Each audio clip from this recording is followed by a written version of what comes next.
Okay, I am Nancy Daniels. I didn't quite hear all of that, but Emily asked me to tell you a little bit about what I do. Over the course of the presentation, you'll hear about first impressions, and we'll tell you what that process looks like. Grant writing workshops, we teach them online this year. And also the First Friday entrepreneurship call, which connects local businesses and small businesses with resources that can help them to be sustainable and to grow. So let's get right to it. You have a very long report. Your folks were had lots to say. Okay, let's see. I'm not seeing everything I want to see. Okay, so the process started last year when Yates Center asked for first impressions, and what I do is to connect you with a partner of similar size, similar population, far enough away that you're not very familiar with each other. And then, as you know, a pandemic happened, and so it wasn't until September that we trained the volunteers, and that's when I took the photos. The Carbondale visitors came in 2 cars in September and 1 in November. And then we hope that you'll use the results from tonight's meeting to further lots and lots of discussions, because when people talk, things happen. This will be recorded, and you can slice and dice it any way you want to put it into other settings. First of all, why do we do first impression? Because lots of us, whether it's our home or our town, we get immune to what it looks like. And so we're trying to help you see what your town looks like to a complete stranger. The most logical thing that you're going to find out is just how great your town is. You forget all the assets that you have in your town, and that'll be the first thing that you'll see. But we hope you might find some comments about things that could be improved. And there are even some conflicting comments. These people are here one day, they see what they see, and they don't see what they don't see. But just consider whether there's something in that observation that is worth considering. Before I start, though, I'd like to tell you some research that may open your mind to changing how we think and talk about living in rural Kansas. A researcher named Ben Winchester has been doing research for 20 years and on rural America. And he wants us to know that rural is changing. Don't talk about it dying, talk about it changing. I wish I could see the audience to know how true this is. In almost every audience I've ever been in, when we see and describe the fact that people often go off and they take a job or they get some education and then they come back or establish a home in a new community, many times I find that the people in my audience will hold up your hands right now if you think that that describes you. And now I can't see your hands, but I'd be interested in knowing how many people there are.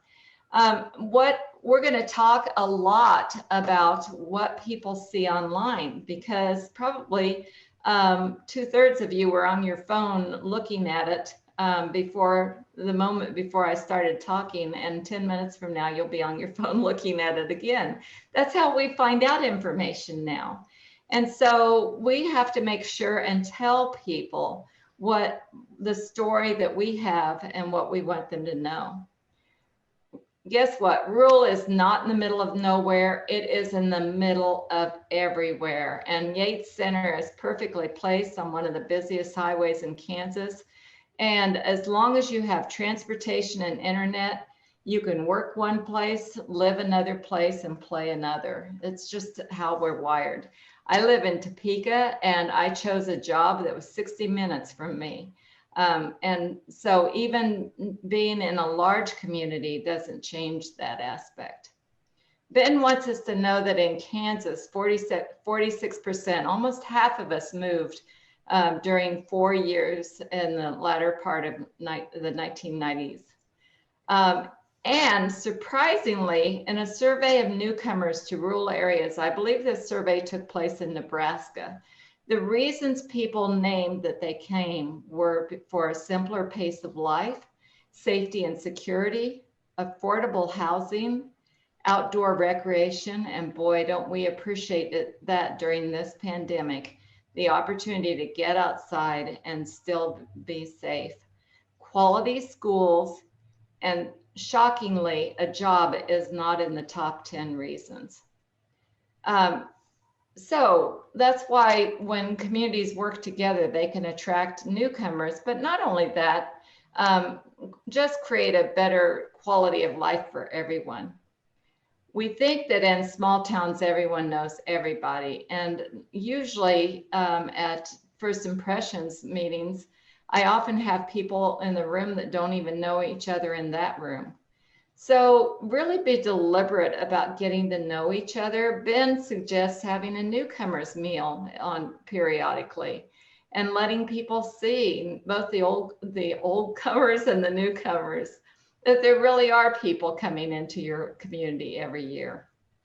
We have to monitor our customer service. We have to think about what we say. When we're positive, people hear it. When we're negative, they hear it too. And then, you know, the old saw is you have to live here 20 years to be an insider. Don't say that, but also really be deliberate and not acting that way. Now, one thing I'd especially like you to think about, I'm standing here in Topeka in a maintenance provided condo. We moved here before we were 60 years old because we did not want to take care of grass anymore. And if we could provide people like me, the baby boomers, with the opportunity to move into a smaller place sooner, then they could leave their homes available, that 4-bedroom home available for somebody who needs all those bedrooms and wants to mow the lawn. So if you want to see the full presentation, when you get the record. So the other part of this is this recording and the comments from the visitors will all be on our website by Thursday afternoon. And so you can download and look at any of these things in specifically in detail. So let's start with Yates Center. According to the 2020 estimate, the US Census believes that you have 1,300 residents. That's down from about 1,400 in 2010, down about 7.6%. All the red numbers are the Kansas averages. Your median household income is $34,000. Your high school and GED rate is about the same as Kansas, just a little bit lower. And about 12% are college educated. Now, one thing I'd like you to train your brains is a friend of mine, and I didn't believe it 30 years ago, but I do believe it now. Data is just data. It's neither good data nor bad data. It just describes what it is. And if there's something you want to change, or it's just data. So your median age is a little bit older than the Kansas average. Actually, that's a fairly significant difference. And your poverty rate, unfortunately, is fairly significantly higher. So we asked the visitors to look at your web presence, and here's their comments. They found the website to be informative and up to date. They noticed things that they really liked on the website. And when you see italicized comments like these, that means those are my observations. More photos on your website would add to the public engagement of the city. And anything you can do, those photos will help us to picture your city and the fun that you have together. On Facebook, we found the Yates Center Kansas page. They didn't find these pages to be very informative. But they didn't, my comment is they didn't tell us which Facebook site they looked at. There are a number of them. Here's another one for the City of Yates Center. And when I looked for Facebook pages in Yates Center, Kansas, I counted more than 50 Facebook pages.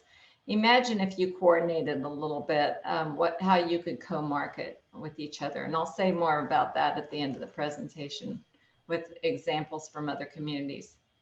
So when they enter the town, we ask them to go from side to side, up and down every entrance, and just for 5 minutes, give us their overall impressions. And so these are some of those impressions. They saw your nice entrance signage from every direction. And at one edge, there's the school awards posted, lots of gas stations. The Yates Center is often where I stop on my way to other destinations. It's an interesting older community with many beautiful older homes. It has a lot to offer. There are obvious signs of income inequality and of community pride. One visitor thought it was hard to find downtown. The major highways bypass the historic downtown, which is featured on your website. So I want to give you a little time to kind of look at this with fresh eyes.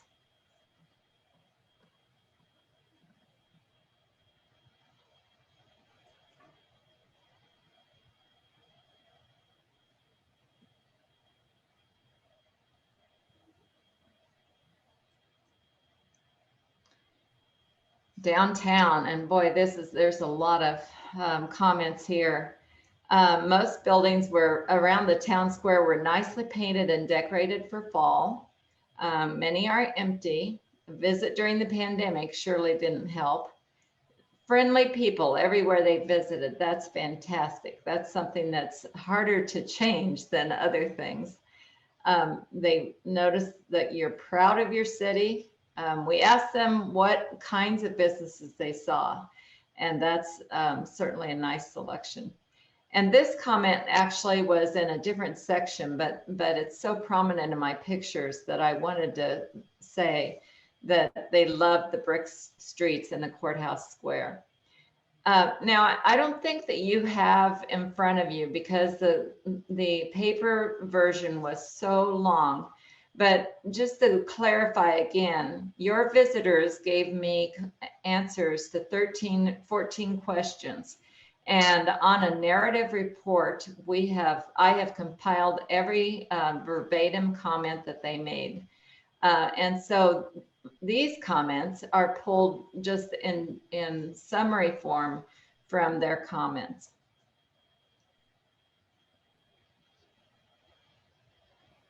Those streets are so beautiful, and your infrastructure is just amazing. I'm going to say this again, but I don't know when I've seen a downtown. I've got a frozen need to live in a loft downtown, and Yates Center would be a great place for baby boomers to buy buildings and create lofts. And you will be amazed what that does to the look of the downtown, to have people down there again.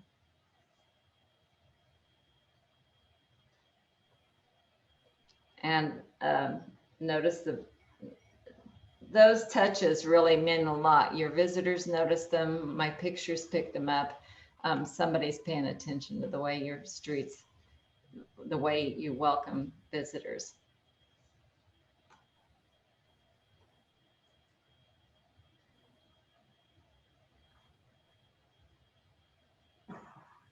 So many lofts.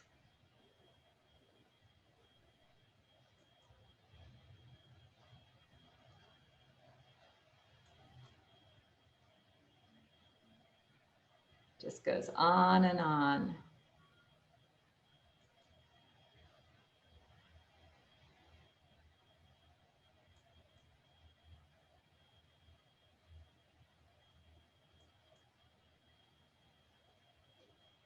Then we ask the visitors to tell us about downtown amenities. And of course, the things that they respond to are the things that we specifically talk about, we specifically ask them about. Um, One person said they saw all the amenities and others did not. There's evidence of benches and trash cans and um, things in my pictures.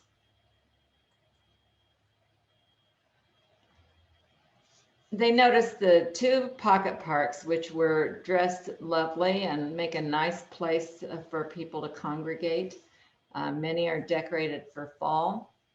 And then other retail shopping areas, when we coach the visitors, we tell them that those other retail areas are usually the places that are where the highway comes through your town. And so that's what they're commenting on here. They saw very nice displays. I never take pictures of Dollar General. Dollar General looks the same every place. One thing that I was trying to point out here as a stranger, I'm not sure what this building is. It's hard for me to see what that signage says. So if you want me to stop, you need to make it more appealing and more apparent what it is that I will find when I get there. It looked appealing, but I didn't know what I would find. There's several things in this report that aren't good things for visitors to talk about. Industrial parks and commercials are an important thing to ask about, but this is a visitor, a drive-by is not how people will find this, but take it for what it's worth. None of the visitors saw evidence of the industrial park. But as I say, a drive-by is not how industry is going to find you. But I want you to know what the data is. Entrepreneurs who choose to start their small businesses are responsible for more than half of all the net new jobs that are created every single year. And you don't have to even depend on local traffic or Highway 75 traffic anymore to make your business go. So all of those downtown stores are a great possibility for entrepreneurs. Easier said than done, right? So we'll talk about that later too. Healthcare services. One person said they didn't see it, but they did realize that there was a medical clinic and dentist office. And another visitor saw that as well. And the third visitor said, no, there's no hospital.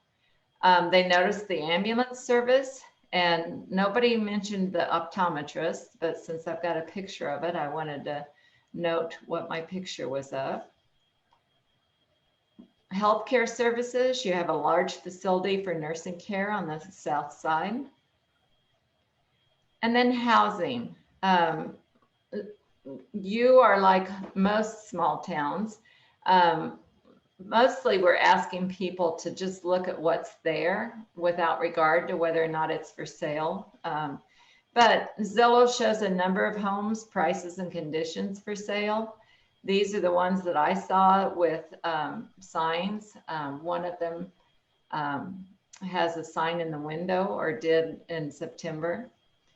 There's mixed areas. Some are neglected and some are very nicely restored. They did see all income ranges of homes in the city, but your town, like many others, would have a difficult time finding good quality, lower income housing. Some examples of many kinds of housing.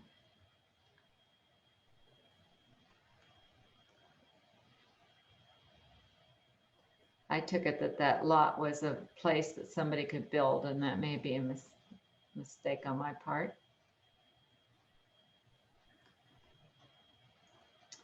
Rental housing. They saw apartments in a former hotel, and like me, they would be drawn to that old downtown residence. saw an apartment complex in another part of town. They did not see any apparent rental properties. I don't know what they found, but basically, we think that the best practice is that the city clerk has a list of landlords. And I don't know whether that's true for you or not. I think this is the hotel they were drawn to. I saw a couple of other signs that it looked to me like they might be apartments. The data on housing for Yates Center tells us that you have about 77% occupancy. That indicates that you might have some capacity for bringing people in, or else you have a high number of houses that nobody wants occupied, one or the other. Owner occupancy is much higher, significantly higher than the average. And family households is lower than the state average. I always consider family households is a measure of those homes that have children under 18. And I always consider that to be a sign of health for the schools if that number is large. So it's a little concerning to me that that's a lower percentage than the state data. Schools, remember that was one of the things people want when they come here.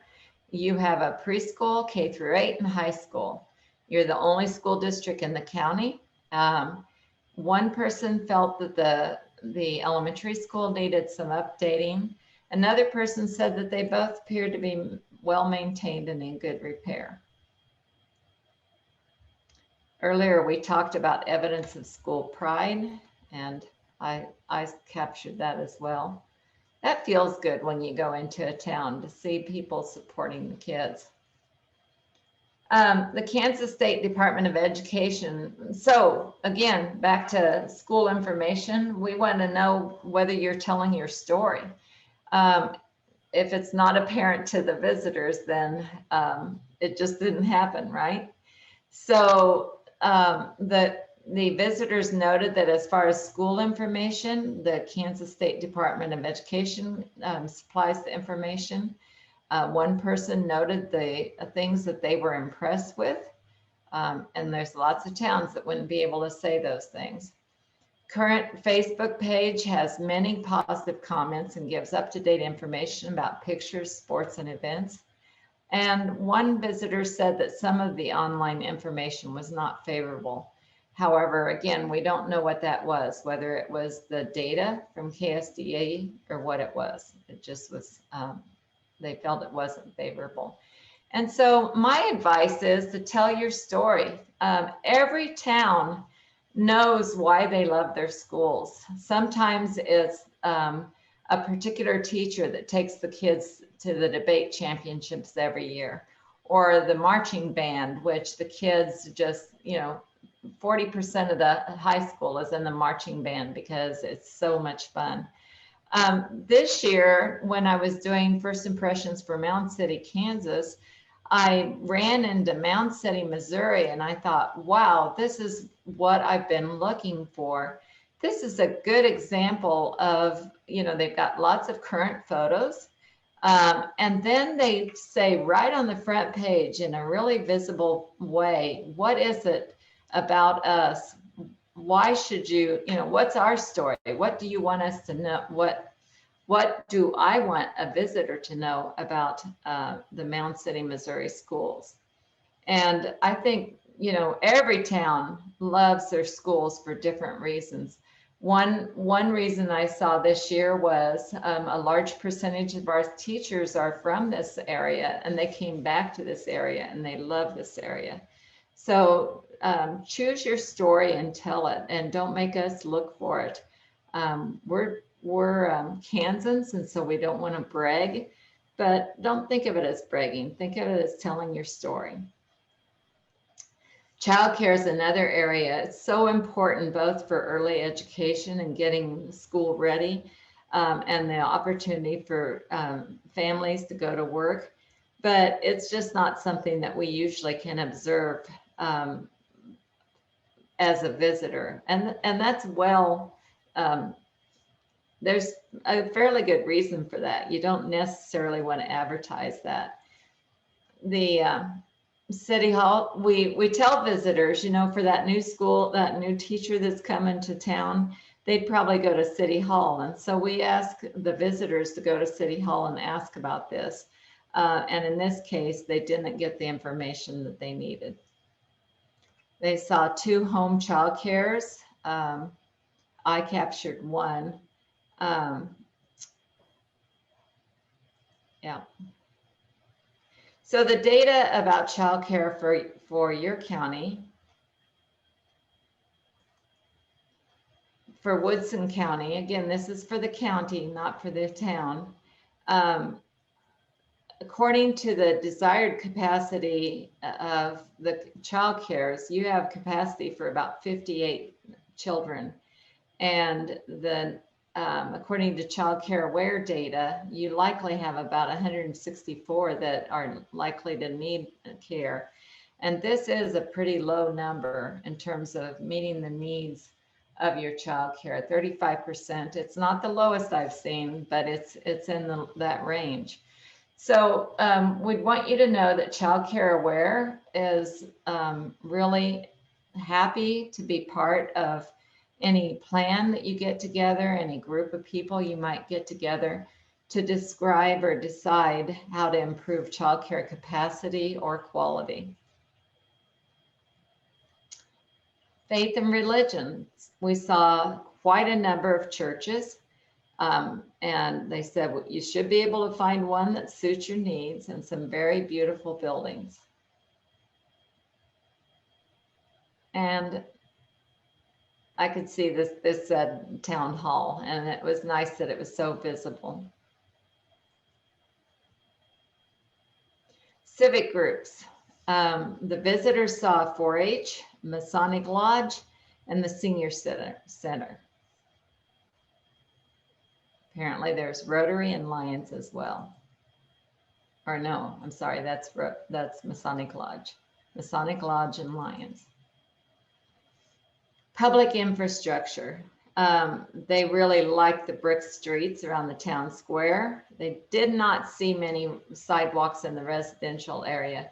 We especially like to pay attention to whether or not the children can walk to school, whether they're safe and can walk to school. And there are actually grants available for safe routes to school. So we're not the best as visitors. We're not the best at analyzing walkability. So just ask yourselves if that's an issue for your town. They felt like most streets were in good shape with street signage and sidewalks apparent. Here's a conflicting observation. Yours is what matters. They didn't particularly notice much landscaping outside of City Square. One person saw a dangerous open ditch for water runoff.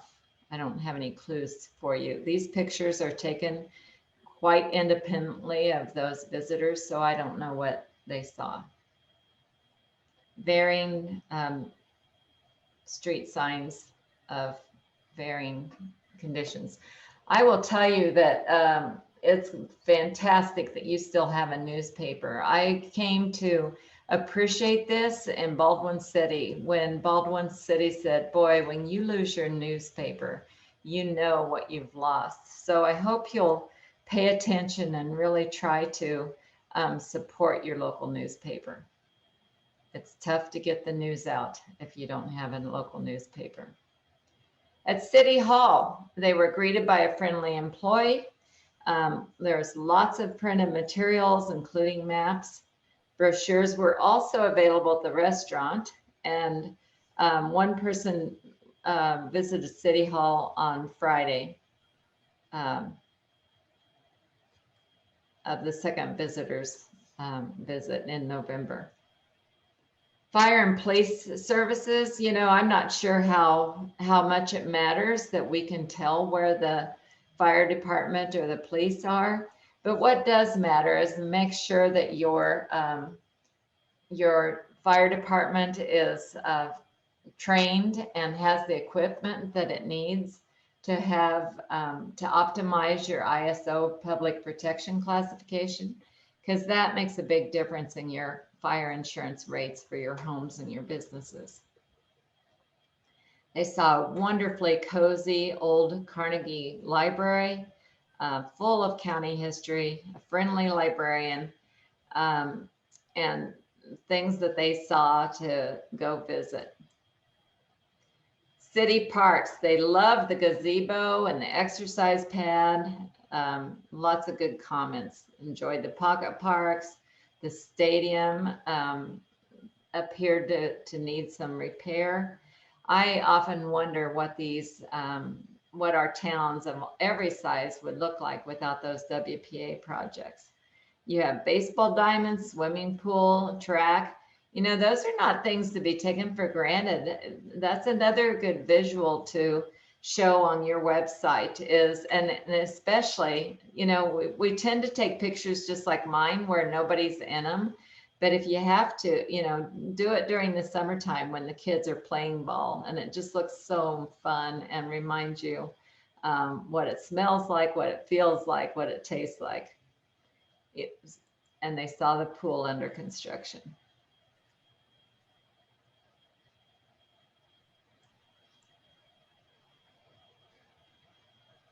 That is a pretty amazing gazebo. It'd be fun to see a family reunion in there.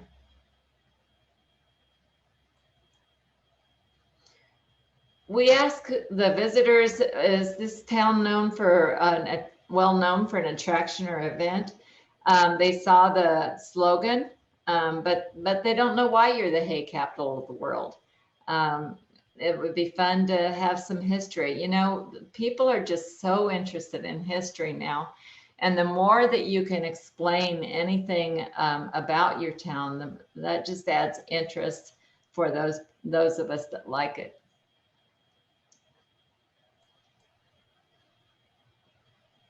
Natural or man-made features. They saw 2 lakes and a campground, well-kept RV park with clean bathrooms and play equipment.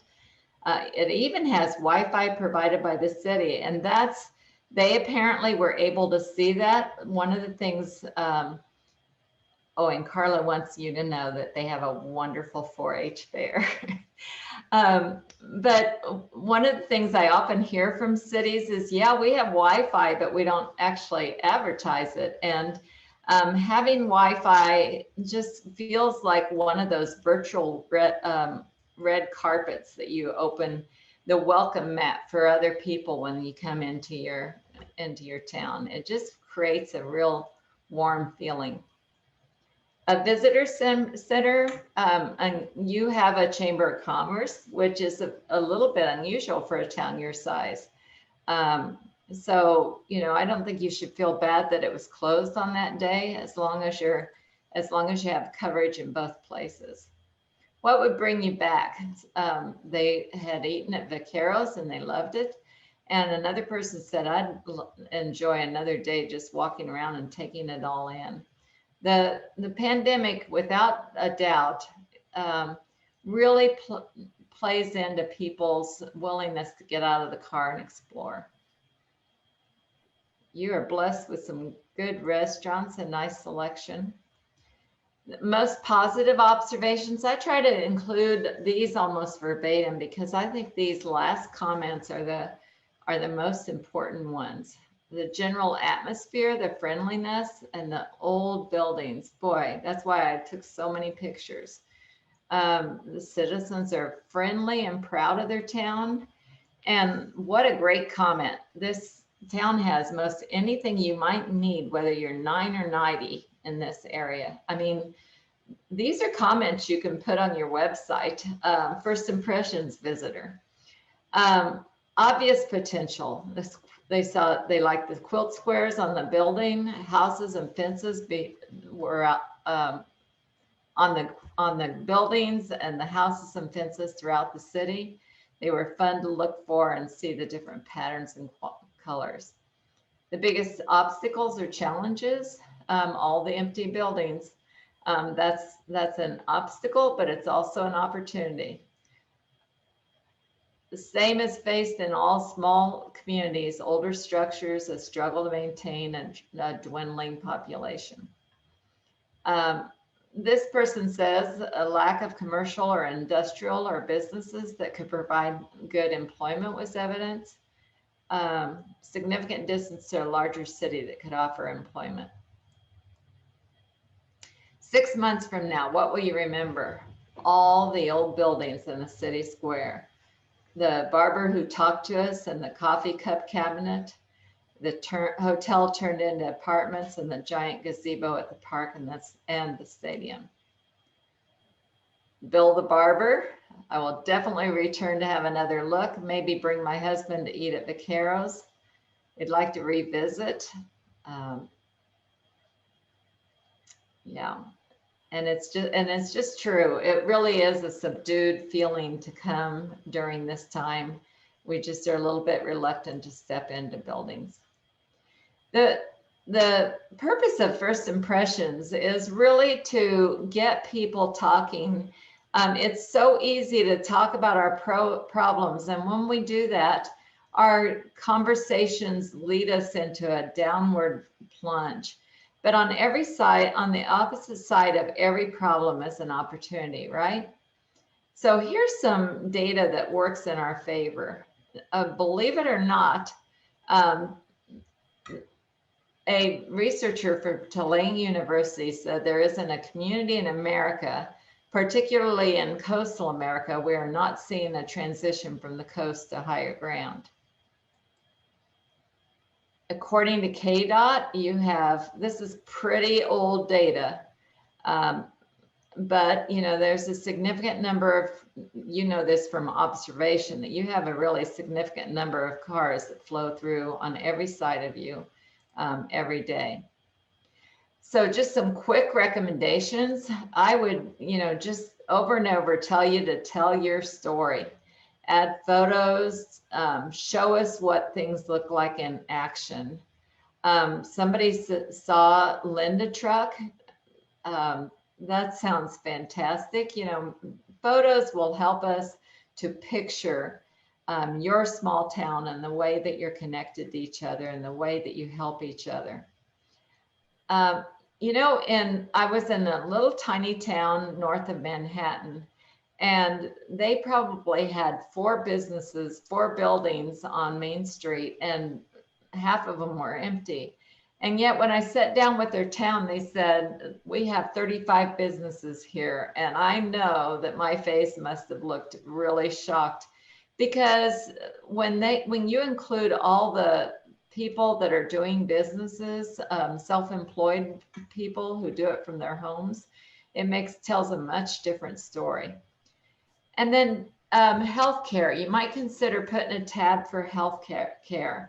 And one of the things that I've seen in a small town that I really like is just making people aware that you are in the middle of everything. How many minutes does it take to get to a hospital? Not miles, but minutes. How many minutes does it take to get to a hospital?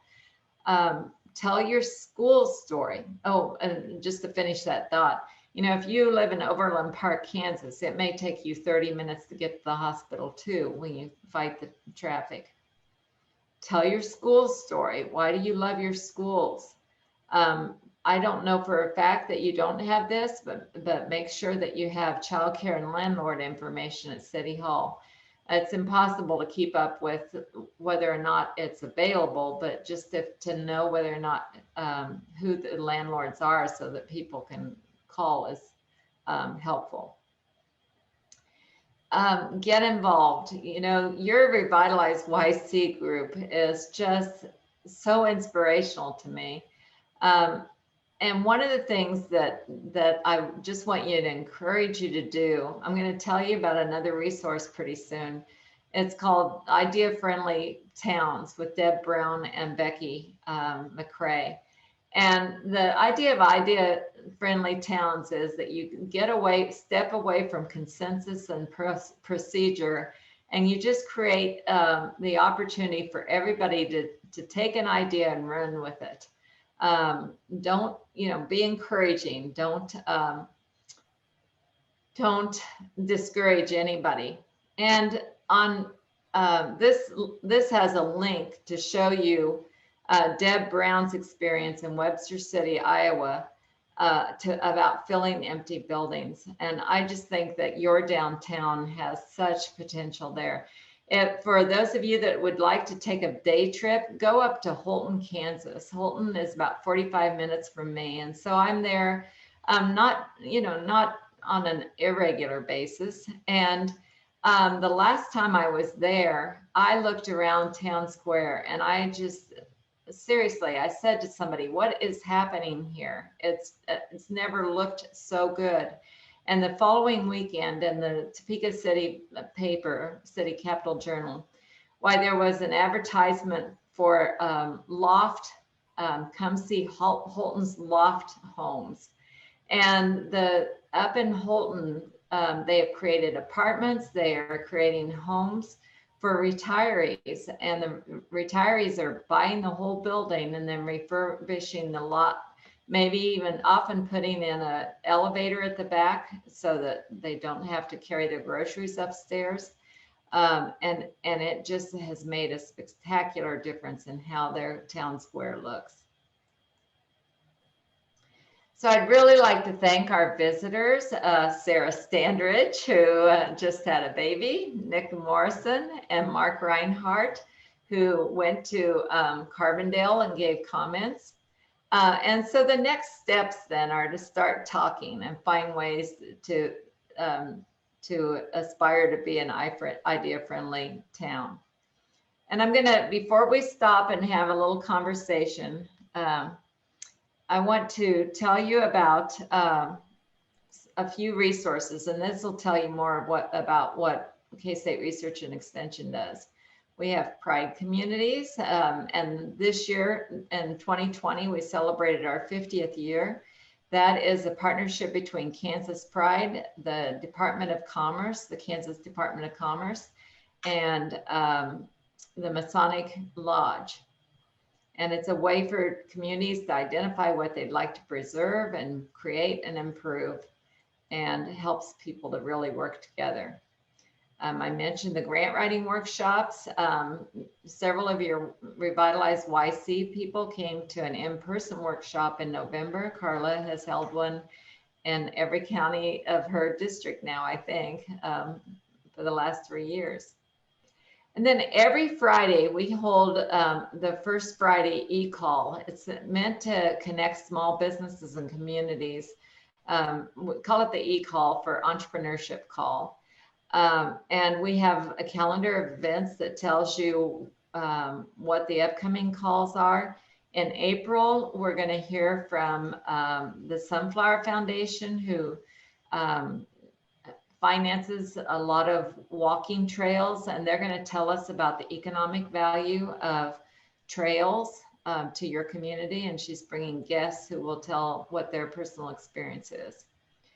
And I'm guessing that Revitalize YC folks are already subscribed to this, but Small Biz Survival, these folks that Becky and Deb that I keep talking about, have a great weekly newsletter that's always engaging and has probably 3 out of 4 newsletters have things in them that I can use. And including an article about Zoom towns. With the pandemic, what everybody's learned is that they can work from home. I haven't been to K-State in more than a year, but when they did it, when Gallup did a survey of Americans, the only age group that Americans under age 30 are the only group whose top desired place to live is not rural.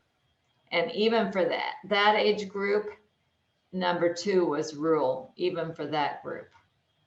So most people, if they were given their druthers, they would live rural. And according to Upwork, from an article in October 2020, the pivot to remote work is the biggest, fastest transformation in the labor market since World War II. And so now people are commuting farther, looking for places. We'll see what Kansas's actual experience is, but I really think that Kansas is a very desirable place to be a Zoom worker.